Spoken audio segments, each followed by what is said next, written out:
comment on, so I'll just start off and answer any questions you guys may have.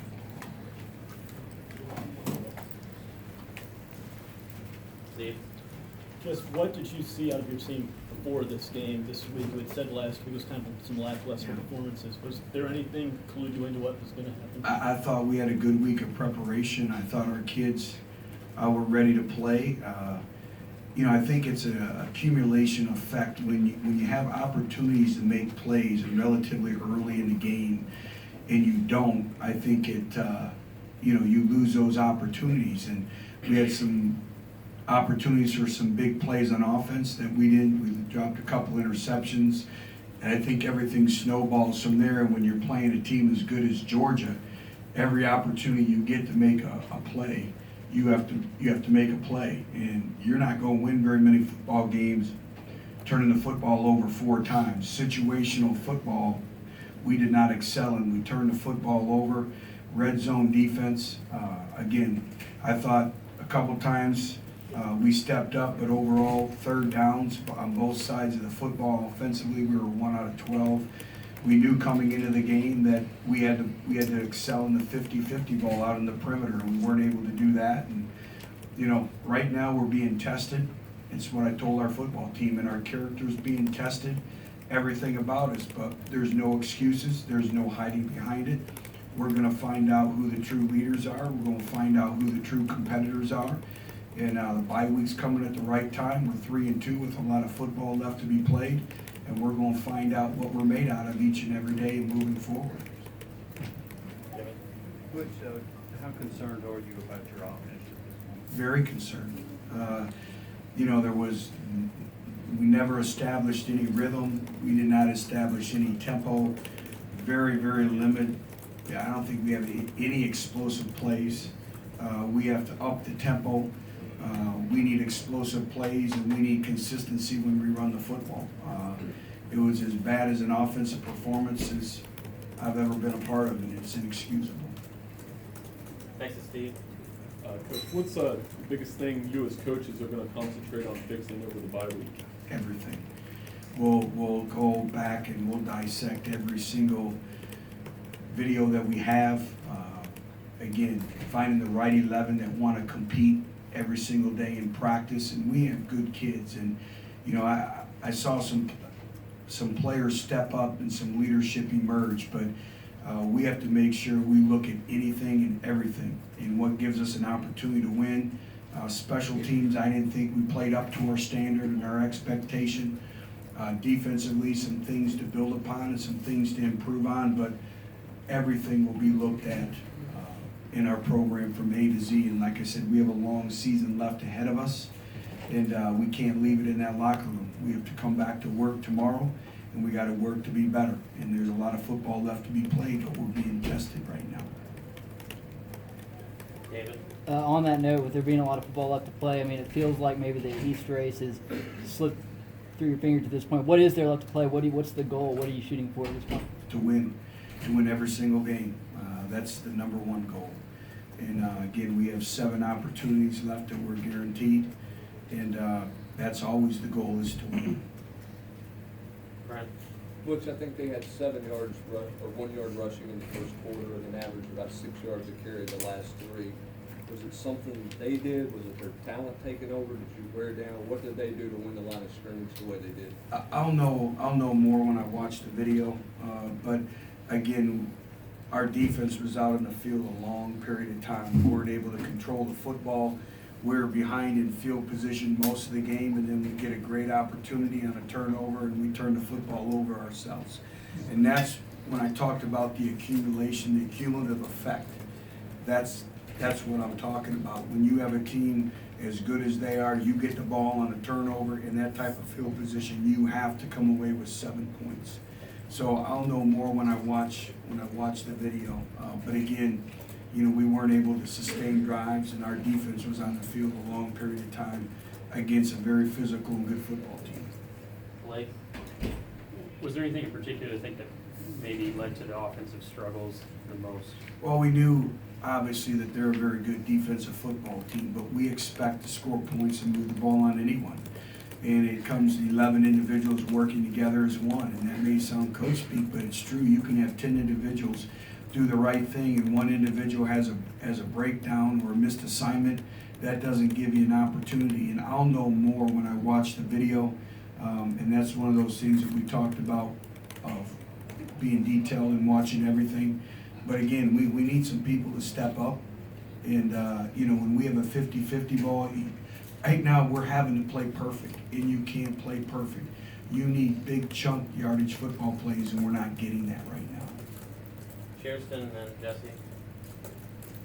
Coach back here. After UMass, you came out and said their performance was unacceptable. Is that going to be the message again, or what are you going to hone in on for your guys after this? Well, they understand that. They don't need to be told that again. They understand that. And, the only thing you can do in life is when things go wrong and they don't go according to plan, you have to get back up. You have to go to work the next day. And you have to be more driven than you've ever been. And like I said, it's a check of everyone. And there's a lot of football left to be played, and we just have to work. That's the only way I know how to do it. You can't feel sorry for yourselves, because like our team said, nobody's going to feel sorry for ourselves, so it should not start with us. And again, we have to be real with ourselves. We have to look ourselves in the mirror. It's a gut check time, and work to get better. That's the only way you can do it. Jesse. You made the decision to play Garantano late again. With the bye week coming up, is there any consideration to maybe give him a longer look, or what's kind of the evaluation of the quarterback Every position? position is up for look in the bye week. So we have no starting positions. We'll compete during the bye week, and the individuals who have the best week of practice and the best week of preparation for South Carolina will be the ones that are on the field first. Mike. I was just gonna ask about Garantano also, coach, 67 throwing, a little bit more of a playmaker. Could it be that you need more of a playmaker than a caretaker? Is this gonna be more of maybe a philosophical decision in quarterback that maybe he plays better moving forward? Again, it's just who gives us the best opportunity to win. And, consistency with everything that we're doing, managing the offense. So, again, we'll compete every single day during the bye week. And who we feel gives us the best opportunity to win, and it's not just the quarterbacks, it's every position. Rob. Coach, with Quentin, are you seeing the same ball security issues in practice? Is it a No. game thing where mechanics break down? What do you think the root? I think it's a combination of all that. He's done a good job with that in practice. I think it's decision making. The first throw was a 3-step, and we were late on it, and we gotta get the ball out. So again, we'll go back, we'll look at all that, but no, we don't see any of that in practice. Daniel. Coaching this game, Callaway finished with no catches, Brandon Johnson finished with no catches. Was that something that the defense was doing, or more just what happened with them not getting any receptions in the game? Well, they were targeted, and a lot of the play calls were towards them, so I'll know more when I watch the video. Joe. Back to the quarterback, do you think what you're doing fits Stormity's skill set? Can you change to him some here? Yeah, we're not running the quarterback. We're letting them see the field in the gun. We're running a pro-style type offense. So I do, and again, all eyes look towards the quarterback, but the quarterback is a byproduct of everyone around him too.